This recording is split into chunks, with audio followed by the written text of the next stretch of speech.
Bienvenue à toi pour ce temps de méditation et de voyage au cœur de l'été dans la tradition et la voie celtique. Les Celtes avaient deux demeures, la maison à l'intérieur et l'univers à l'extérieur. En hiver, la famille était autour du foyer.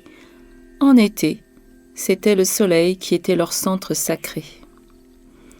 Les communautés vivaient dans des clairières au sein des forêts, où les oiseaux remplissaient les bois de leurs chants. Ils étaient proches des sangliers, des chevreuils, des loups, et proches aussi des esprits et des déités, les hôtes invisibles de la terre.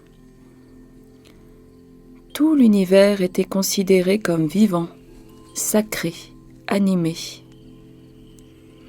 Tous les aspects de la création étaient des forces puissantes, vivantes, devant être respectées. Ces forces sont souvent appelées les éléments. Elles comprennent le soleil, la lune, les étoiles, la mer, la rosée, le vent, les nuages et les pierres. Les druides étaient habiles dans le maniement des éléments pour faire de la magie. Ils invoquaient les vents, les orages, les brouillards, pour confondre leurs ennemis au combat. Dans les collines, dans les vallées, sur les rivages, la vie des gens suivait le rythme de la danse circulaire du soleil et de la lune, des étoiles et de la mer. Le soleil était l'œil du grand esprit, une présence puissante, accueillie avec chants et prières matin et soir. La lune était l'âme chère qui guide les voyageurs à travers la nuit noire, appelée la grande lumière de la grâce. Le calendrier celtique était calculé selon les phases de la lune, ainsi que la vie rustique. Chaque nouvelle lune était accueillie par des chants de joie, des rituels avec les eaux et les sources.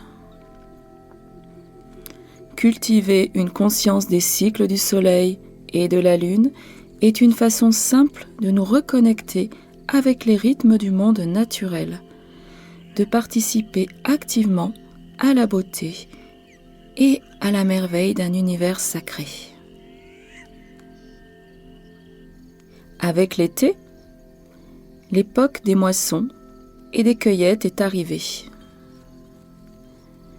C'est à ce moment qu'avait lieu la fête de Lugnasad, l'assemblée de Lugh, qui marque le point médian de la moitié estivale de l'année.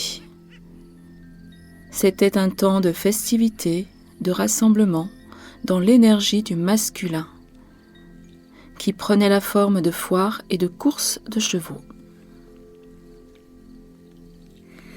C'est aussi le temps de goûter à la plénitude, à l'abondance, aux bénédictions de la vie qui nous sont données par la terre.